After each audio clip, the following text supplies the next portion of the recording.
দেখো বন্ধুরা কি বাজে রাস্তা আমাদের এই রাস্তা দিয়ে মেয়ে স্কুল বাজার ঘাট সব কিছুই করা হয়।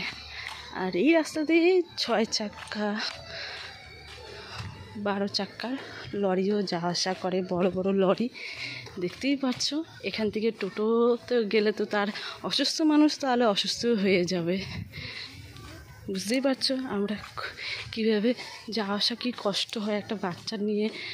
তারপর তাড়াতাড়ি করার সময় কোথাও যেতে হলে হুট করে আমাদের বেরোতে পারি না, হাতে অনেকটা সময় নিয়ে ঘর থেকে বেরোতে হয়। এত পরিমাণে বৃষ্টি হচ্ছে কি বলবো, আমি রিল করতে পারছি না আর রিল করা সম্ভব নয়। দেখো এখনও বৃষ্টি চলছে, কি পরিমাণে জল জমে গেছে বাড়িতে, যেখানে যে কোনো রিল করার কোনো জায়গায় নেই। দেখো বন্ধুরা, পুরো পর্যন্ত ভর্তি হয়ে গেছে।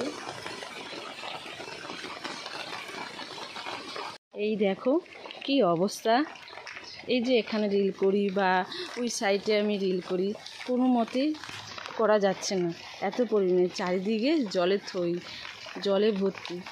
দেখো বন্ধুরা,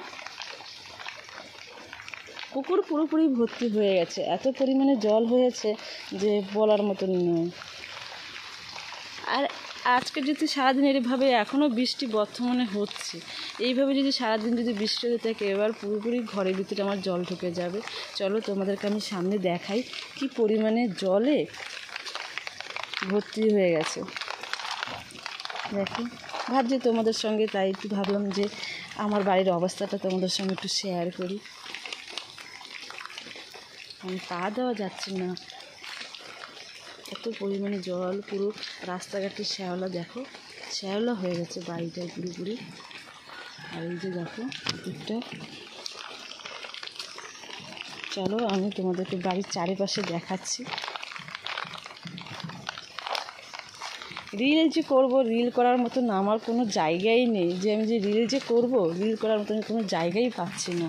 এত অবস্থাটা খারাপ, আর এত টানা ধরে বৃষ্টি হচ্ছে, খুব অসম্ভব রিল করা। এই দেখো চারিদিকে জল, মানে আমার ঘরটা মাঝে রয়েছে, তার চারিদিকে জল, শুধু জল শুধু জল। এখনও বর্তমানে বৃষ্টি হয়ে চলেছে, জানি না এই বৃষ্টি কখন থামবে, কীভাবে থামবে, আমি কিছুই বুঝতে পারছি না। কন্টিনিউয়াস 3-4 দিন ধরে বৃষ্টিটা হচ্ছে।